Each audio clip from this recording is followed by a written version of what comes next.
Akibat dari persetujuan Romroyen adalah persetujuan atau perundingan Romroyen ini mengakhiri agresi militer Belanda kedua di Indonesia.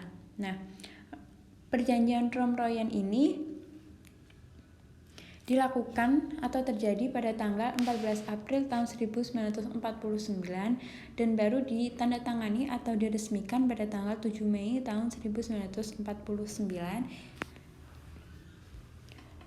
yang pada saat itu Indonesia diwakili oleh Muhammad Rum dan Van Rooyen dari pihak Belanda.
Nah, isi dari perundingan Romroyen ini diantaranya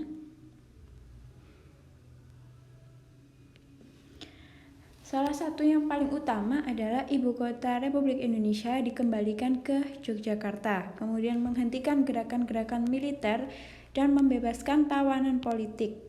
Salah satunya yaitu adalah Soekarno-Hatta yang pada saat itu ditawan oleh pihak Belanda. Poin yang ketiga, Belanda menyetujui adanya Republik Indonesia Serikat yang dalam negara Indonesia Serikat atau yang nantinya dikenal dengan RIS. Nah, jadi pada saat itu Belanda mengakui Indonesia dalam bentuk RIS. Nah, RIS sendiri ini di dalamnya ada Republik Indonesia, salah satu negaranya. Kemudian ada negara-negara lain yang merupakan negara buatan Belanda. Salah satunya ada negara Pasundan, negara Madura, dan beberapa negara lainnya. Kemudian yang keempat akan diselenggarakan konferensi meja bundar atau KMB antara Indonesia dengan Belanda. Nah, ini 4 poin isi dari perjanjian Romroyen. Nah, akibat dari adanya isi perjanjian Romroyen ini, salah satunya adalah PDRI dibubarkan. Jadi pada saat adanya agresi militer Belanda II karena Soekarno dan Muhammad Hatta ditangkap oleh Belanda, agar negara Indonesia ini tetap eksis atau tetap berdiri, Soekarno mengutus Safruddin Prawira Negara menjabat sebagai presiden dari PDRI atau Pemerintah Darurat Republik Indonesia yang pada saat itu beribu kota di Bukit Tinggi, Sumatera Barat.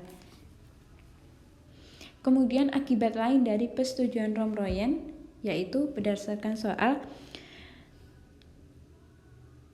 adalah yang A, pengakuan de facto RI atas Jawa dan Madura. Ini salah karena Jawa dan Madura ini menjadi negara BFO atau negara buatan Belanda. Pemerintah RI membentuk APRIS. Ini nantinya bukan salah satu isi dari persetujuan Romroyen. Kemudian yang ketiga, pemerintah RI membentuk APRIS ini merupakan isi dari Konferensi Inter-Indonesia. Nah, Konferensi Inter-Indonesia ini adalah konferensi yang dilakukan oleh pihak Indonesia sendiri untuk mempersiapkan diri dalam menghadapi Belanda di KMB. Kemudian yang D, diakuinya kedaulatan Indonesia. Diakuinya ini adalah saat KMB, yaitu dalam bentuk RIS. Berdirinya negara Indonesia Serikat. Ini hasil dari KMB. Jawaban yang tepat adalah yang C. Kembalinya pemerintahan RI ke Yogyakarta.